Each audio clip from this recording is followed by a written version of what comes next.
Bəzi qadınlar var ki, özlərinə bezək-düzək verirlər, özlərinə gözəlləşmək üçün, nə bilim, özlərinə bəzək verirlər, amma onlar çoxlarını, məsəl üçün, onların iylərindən bilirsən ki, onlar hansı qadınlara aiddir. Məsəl üçün, o pozğun qadınlar ki var, onlar özlərinə nə qədər bezək-düzək versələr də, onların iylərindən hiss edirsən ki, onlar doğrudan da pozğun qadındırlar. Yəni, elə bir ifunət iyi verirlər ki, o ataların bir sözü var, çölü bəzək, içi təzək söhbəti var. Həmin o şeydir. Yəni, onlar nə qədər özlərinə bəzək versələr də, doğrudan da elə bir ifunət iyisi verir, yaxınlaşırsan elə bir ifunət iyisi verir ki, o tualetdən çıxanda, üzr istəyirəm, tualetdən çıxanda necə iyi verir, bax, elə bir ifunət iyi verirlər. Nə qədər özlərinə doxu vursalar da, nə qədər özlərinə dodaqlarına, nə bilim, sifətlərinə, dodaqlarına pomada çəksələr də, sifətlərinə nə yaxsalar da, nə çəksələr də, onların yaxınlaşanda iylərindən hiss olunur ki, bunlar doğrudan da pozğun qadındırlar. Məsəl üçün, bəzi qadınlar var ki, çoxdandır kişi görmürlər.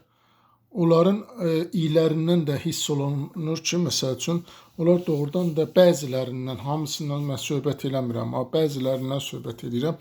Onlardan da doğrudan da hiss edirsən ki, çoxdan da bunlar kişi görmür.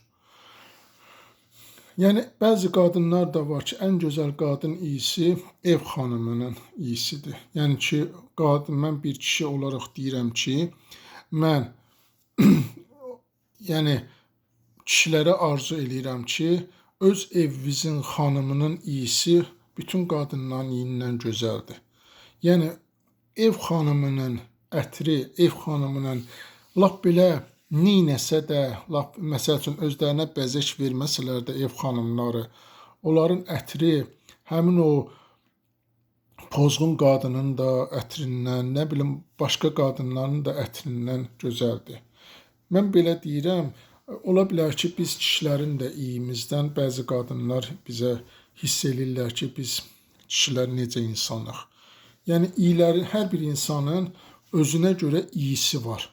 Hər bir millətin də özünə görə iyisi var. Yəni, hər bir insan özünə görə iyisindən tanınır.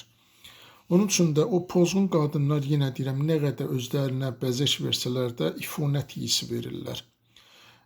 Mənim bu kişilərə arzum odur ki, yəni, istər kişi olsun, istər qadın olsun, ən gözəl iyi, yəni, ən gözəl qadın iyisi və ya kişi iyisi evində olanın iyisidir. Evində olanın iyisini çalış heç bir iylərə dəyişməklə.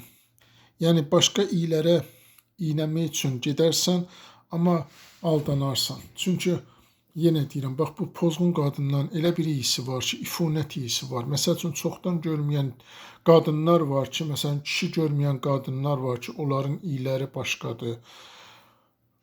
Onun üçün mən elə danışdım ki, elə bil mütəxəssisəm. Yox, mütəxəssis deyiləm, amma həyat təcrübəmdən mən onu bilirəm də. Yəni ki, həyat təcrübəmdən hiss edirəm ki, elə bir iyilər var. Amma bunu hamı qəbul elər ki, hər bir insanın özünə görə iyisi var. Gəlin, öz evimizdəkinin iyisini heç nəyə dəyişməyək. Çünki istər qadın olsun, istər kişi olsun, öz evimizdəkinin iyisindən gözəl ətir iyi yoxdur. Lap evdə, məsəl üçün, qadınımız yemək də bişirsə, yemək də iylənsə, ondan ətirli iyi yoxdur. Mən bütün videolarımı izləmək üçün kanalıma abunə olun, keçmiş və gələcək videolarımı izləyin. Yəni, çox iylərə getməyin. Çox iylər bir də görsən insanı aldadır. Bir də görsən insanın yolunu azdırır.